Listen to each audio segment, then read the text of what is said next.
വലിയ തോതിൽ മണ്ണിടിച്ചിലുണ്ടായ കർണാടകയിലെ അങ്കോളയിൽ അർജുന് വേണ്ടിയുള്ള തെരച്ചിൽ തുടരുകയാണ്. അങ്കോളയിൽ നിന്നും ഞങ്ങളുടെ പ്രതിനിധി സിജു കണ്ണനാണ് ആദ്യം ചേരുന്നത്. ഒപ്പം മറ്റു പ്രതിനിധികളും കോഴിക്കോട് നിന്നും ഒക്കെ മേഘ കോഴിക്കോട് നിന്ന് ചേരുകയും ചെയ്യും. ആദ്യം സിജുവിലേക്ക്, അങ്കോളയിൽ നിന്ന് ആ പ്രദേശത്ത് നിന്നാണ് ഇപ്പോൾ സിജു വിശദാംശങ്ങളുമായി ചേരുന്നത്. സിജു, എന്താണ് ഇപ്പോൾ 5ാം ദിവസമാണ് തെരച്ചിൽ? ഇപ്പോൾ അർജുൻ്റെ ബന്ധുക്കളുണ്ട്, മറ്റ് വേണ്ടപ്പെട്ടവർ പലരും അവിടെയുണ്ട്, സഹോദരി ഭർത്താവൊക്കെ ഉണ്ടല്ലോ.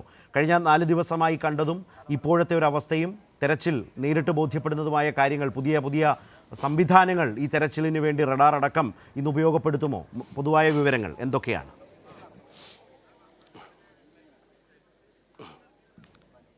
ശരത്ത്, 5ാം ദിവസമാണ് ഇന്ന് രാവിലെ 8:30 കഴിയുമ്പോൾ അപകടം നടന്ന് 5ാം ദിവസത്തിലേക്ക് കടക്കുകയാണ്. ഇപ്പോൾ ഈ പ്രദേശത്ത് പരിശോധന നടക്കുന്നു.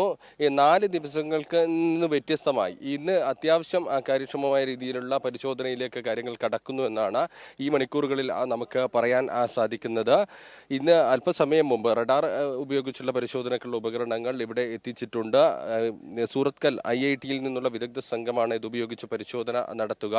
ഈ പ്രദേശത്ത് മണ്ണിടിഞ്ഞ് പ്രദേശത്തും അതോടൊപ്പം തന്നെ തൊട്ടു താഴെയുള്ള ഗംഗാവാലി പുഴയിലുമാണ് പരിശോധന നടത്തുന്നത്. ഈ പരിശോധന ഇപ്പോൾ ആരംഭിച്ചിട്ടുണ്ട് എന്നാണ് മനസ്സിലാക്കാൻ സാധിക്കുന്നത്. ഇന്ന് ഈ കാണുന്ന സ്ഥലത്ത് 3 കിലോമീറ്റർ ഇപ്പുറത്ത് അപകടം നടന്നതിന് തൊട്ടടുത്തായി മാധ്യമങ്ങളെയും അതോടൊപ്പം തന്നെ മറ്റുള്ളവരെയും തടഞ്ഞിരിക്കുകയാണ്. ഇതിനകത്തേക്ക് ഇന്ന് പ്രവേശിപ്പിക്കാൻ അനുമതിയില്ല എന്നാണ് പറഞ്ഞിരിക്കുന്നത്. അതുകൊണ്ട് നമുക്ക് നേരിട്ട് അവിടെയുള്ള ദൃശ്യങ്ങൾ കാണിക്കുന്നതിന് പരിമിതിയുണ്ട്. ഈ അർജുന്റെ ബന്ധുക്കൾ, സഹോദരി ഭർത്താവ് ജിതിൻ, അതോടൊപ്പം തന്നെ ലോറി ഉടമ മനാഫ് ഉൾപ്പെടെയുള്ള ആളുകൾ ഈ സ്ഥലത്ത് ഉണ്ടായിരുന്നു. അപ്പോൾ അവരെ പോലും കടത്തിവിടാത്ത ഒരു സാഹചര്യമാണുള്ളത്. അവർ നേരത്തെ തന്നെ നേരിട്ട് ഈ സ്ഥലത്ത് എത്തണമെന്നൊരു ആവശ്യം ഉന്നയിച്ചിട്ടുണ്ട്. ജില്ലാ പോലീസ് മേധാവി ഉൾപ്പെടെയുള്ള ആളുകളുമായി സംസാരിച്ചിരുന്നു. കാരണം കഴിഞ്ഞ 3 ദിവസത്തെ ഒരു ദുരനുഭവം അവരുടെ മുന്നിലുണ്ട്. ഇവർ ആവശ്യപ്പെട്ടിട്ടും തിരച്ചിൽ നടത്തിയിട്ടില്ല എന്നുൾപ്പെടെയുള്ള കാര്യങ്ങൾ അവർ ആവർത്തിച്ച് പറയുകയാണ്. ഇന്ന് രാവിലെ ജിതിൻ തന്നെ പറയുന്നുണ്ട്, ഞങ്ങൾ പലതവണ ഈ GPS സിഗ്നലുമായി ബന്ധപ്പെട്ട വിവരങ്ങൾ നൽകിയിട്ടും പരിശോധന നടത്തിയിട്ടില്ല.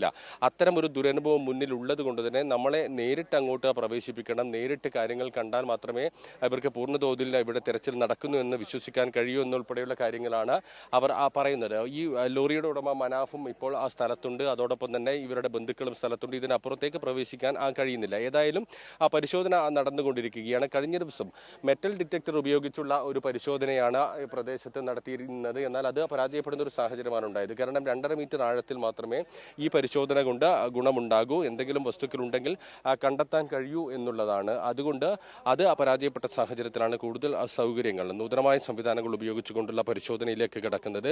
5ാം ദിവസമാണ് ഇത്തരം പരിശോധനകളുടെ സാധ്യതകളിലേക്ക് ഇവിടെ കർണാടക സർക്കാർ എത്തുന്നത് എന്നുള്ളതാണ് ഒരു വളരെ എടുത്ത് ചിന്തിക്കേണ്ട ഒരു കാര്യം.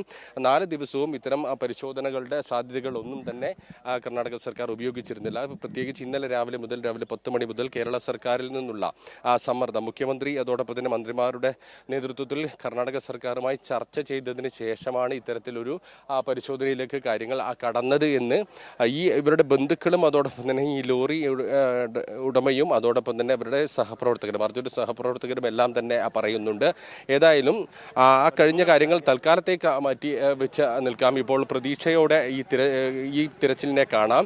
റഡാർ സംവിധാനം ഉപയോഗിച്ചാകുമ്പോൾ കൂടുതൽ കാര്യക്ഷമമായി GPS സ്പോട്ട് അവസാനം ലോറിയുടെ GPS സിഗ്നൽ ലഭിച്ച ആ മണ്ണിനടിയിലുള്ള ഭാഗത്തേക്ക് പരിശോധന വളരെ പെട്ടെന്ന് പരിശോധന നടത്താനും അവിടെ കൃത്യമായി ഐഡന്റിഫൈ ചെയ്യാനും സാധിക്കുമെന്നുള്ളതാണ്. ഇന്ന് രാവിലെ കേരള പോലീസിലെ ഉന്നത ഉദ്യോഗസ്ഥർ DYSP പ്രേംസദൻ ഉൾപ്പെടെയുള്ള ആളുകൾ എത്തിയിരുന്നു. അതോടൊപ്പം തന്നെ മോട്ടോർ വാഹന വകുപ്പിൽ നിന്നുള്ള ഉദ്യോഗസ്ഥരും ഈ സ്ഥലത്തെത്തിയിരുന്നു. കാസർഗോഡ് നിന്ന് ഇവരെ ചുമതലപ്പെടുത്തിയിട്ടുണ്ട്. വിവിധ വകുപ്പുകളുടെ ഉദ്യോഗസ്ഥരെ സ്ഥലത്തെത്തിച്ചുകൊണ്ട് കാര്യങ്ങൾ നേരിട്ടറിയുന്നതിന് വേണ്ടിയുള്ള ഒരു സംവിധാനം കൂടി കേരള സർക്കാർ ഏർപ്പെടുത്തിയിട്ടുണ്ട്. കാരണം കഴിഞ്ഞ ദിവസം ഇതുമായി ബന്ധപ്പെട്ട തുടരുന്ന ഫോളോ അപ്പ് അതേ നിലയിൽ തന്നെ നിലനിർത്തിക്കൊണ്ട് വളരെ പെട്ടെന്ന് അർജുനെ കണ്ടെത്തുന്നതിന് വേണ്ടിയുള്ള അതിന്റെ സാധ്യതകളിലേക്ക് എത്തുന്നതിന് വേണ്ടിയുള്ള കാര്യങ്ങളിലേക്കാണ് കേരള സർക്കാർ ഇപ്പോൾ എത്തിക്കൊണ്ടിരിക്കുന്നത്. ഏതായാലും ഉദ്യോഗസ്ഥരെ നേരിട്ട് ഇവിടെ സ്ഥലത്ത് വിന്യസിച്ചിട്ടുണ്ട്. അവരപ്പോൾ തന്നെ കാര്യങ്ങൾ അറിയുകയും അതിനുശേഷം ചീഫ് സെക്രട്ടറി ഉൾപ്പെടെയുള്ള ഉന്നത ഉദ്യോഗസ്ഥർക്ക് ഇക്കാര്യം റിപ്പോർട്ട് ചെയ്യുകയും ചെയ്യുന്നുണ്ട് എന്നാണ് മനസ്സിലാക്കാൻ സാധിക്കുന്നത്. ഏതായാലും ഇന്ന് വളരെ നല്ല രീതിയിലുള്ള പ്രതീക്ഷ നൽകുന്ന രീതിയിലുള്ള ഒരു പരിശോധന ഇവിടെ നടക്കുന്നു. നടക്കുന്നു. നൂതനമായ സാങ്കേതിക വിദ്യകൾ ഉപയോഗിച്ചുള്ള പരിശോധന നടക്കുന്നു.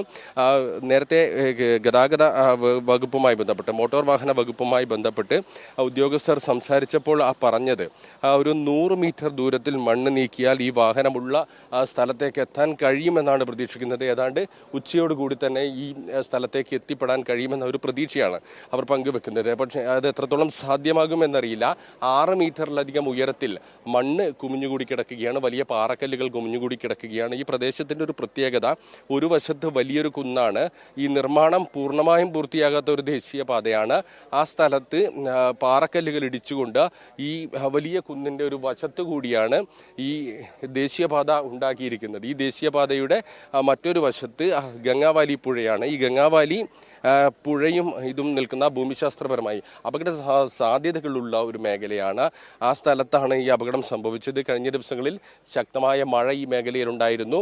ആ മഴയെ തുടർന്നാണ് കനത്ത മണ്ണിടിച്ചിലുണ്ടായത്. നേരത്തെ തന്നെ ഈ പ്രദേശങ്ങളിൽ മണ്ണിടിച്ചുൾപ്പെടെയുള്ള സാഹചര്യങ്ങൾ ഉണ്ടാവാറുണ്ട് എന്ന് നേരത്തെ ഈ റൂട്ടിൽ സ്ഥിരമായി യാത്ര ചെയ്യുന്ന ട്രക്ക് ഡ്രൈവർമാർ ഉൾപ്പെടെ നമ്മളോട് സംസാരിച്ചിരുന്നു.